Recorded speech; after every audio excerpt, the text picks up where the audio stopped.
To bi bilo to za integer. Hajde sada pređemo na sljedeći tip koji nam je interesantan, a to je boolean. Ono što bi bilo zgodno da naučite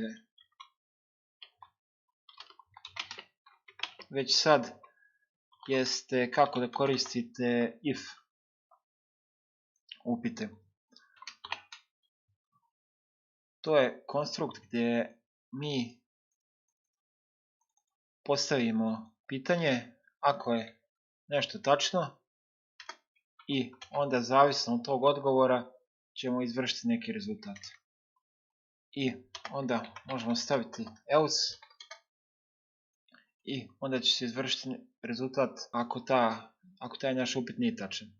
Ovdje možemo naš bool definisati kao recimo 2 veće od 1.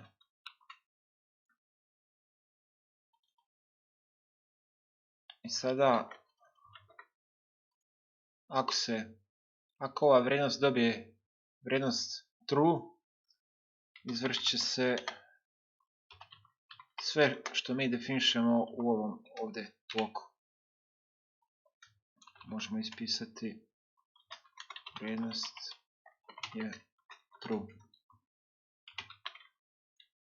Dok ako vrijednost bude false, izvršit će se drugi segment bloka.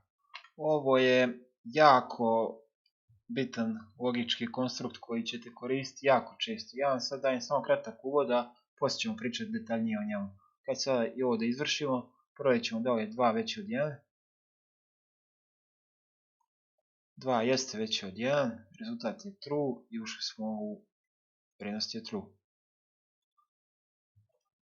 A sada možemo provjeriti da li je 2 veće od 3, rezultat će biti false, ili ćemo ovaj drugi blok i dobit ćemo vrijednost da je rezultat false. To je to za sada za boolean i hajde za kraj još samo da kažemo nešto više o samom stringu.